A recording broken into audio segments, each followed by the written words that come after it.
Topic के bills of exchange के। तो बिल्स ऑफ एक्सचेंज के कुछ इंपॉर्टेंट टॉपिक्स है जिनको हम पढ़ेंगे।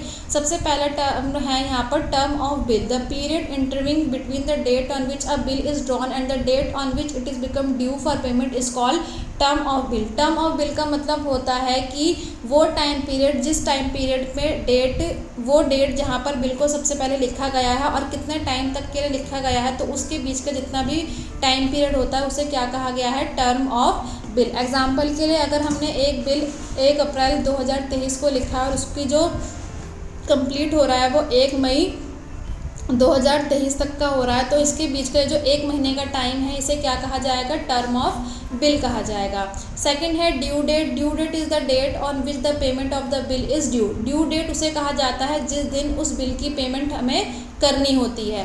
Days of grace, drawee is allowed 3 extra days after the due date of bill for making payment, such days are known as days of grace, it is a custom to add the days of grace. Days of grace का मतलब क्या होता है कि जो हमारी due date होती है उस ड्यू डेट होने के 3 दिन के बाद तक भी ड्रॉई के पास ऑप्शन होता है कि वो उस पेमेंट को कर सकता है, यानी कि 3 दिन का उसे और मोहलत दी जाती है कि आपकी ड्यू डेट के ऊपर आप 3 दिन तक का और टाइम ले सकते हैं उस बिल की पेमेंट को करने के लिए।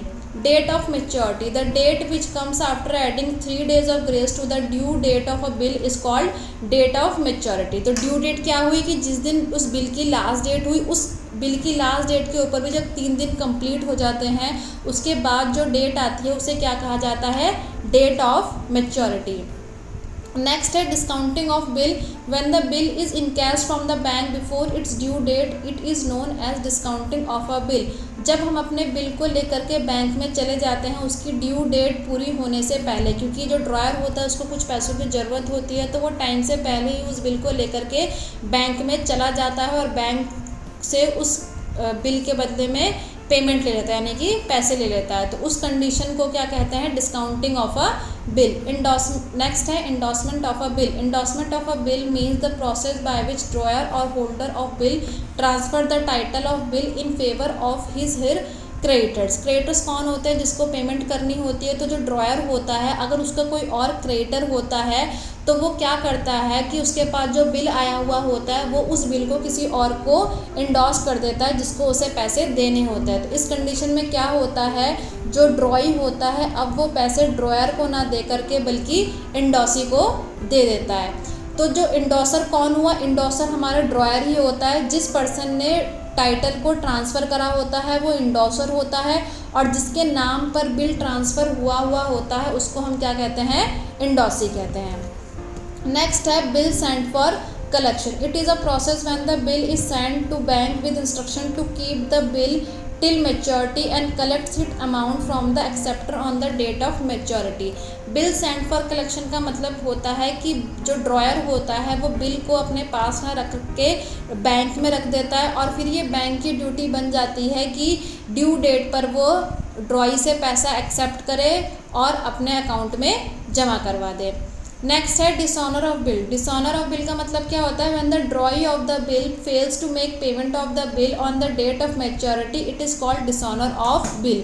जो ड्रॉई होता है जब वो बिल की पेमेंट जो है किसी कारणवश नहीं कर पाता है मैच्योरिटी डेट तक, तो उस बिल को क्या कहा जाता है कि वो बिल क्या हो चुका है, डिसऑनर हो चुका है, क्योंकि उसकी पेमेंट जिस टाइम पर आनी चाहिए थी उस टाइम पर जो है पेमेंट नहीं आई। नेक्स्ट है noting of a bill. To obtain the proof of dishonor of a bill, it is resent to the drawee through a legally authorized person called notary public charges a small fee providing this service known as noting charges. Noting of a bill का मतलब क्या होता है कि जो हमारा bill होता है जब वो डिसऑनर हो जाता है तो एक ऑफिशियल डॉक्यूमेंट के साथ वो बिल दोबारा से ड्रॉई के पास भेजा जाता है और उसके ऊपर कुछ और एक्स्ट्रा चार्जेस लगाया जाता है। तो उन चार्जेस को हम क्या कहते हैं, नोटिंग चार्जेस। और इस पूरे प्रोसीजर को यानी कि उस बिल को, उस डिसऑनर हुए हुए बिल को एक नोटिस के साथ दोबारा से ड्रॉई को लीगली तरीके से भेजने को, प्रोसेस को हम क्या कहते हैं, noting of a bill. Next है retirement of a bill. When the drawee makes the payment of the bill before its due date it is called retirement of a bill.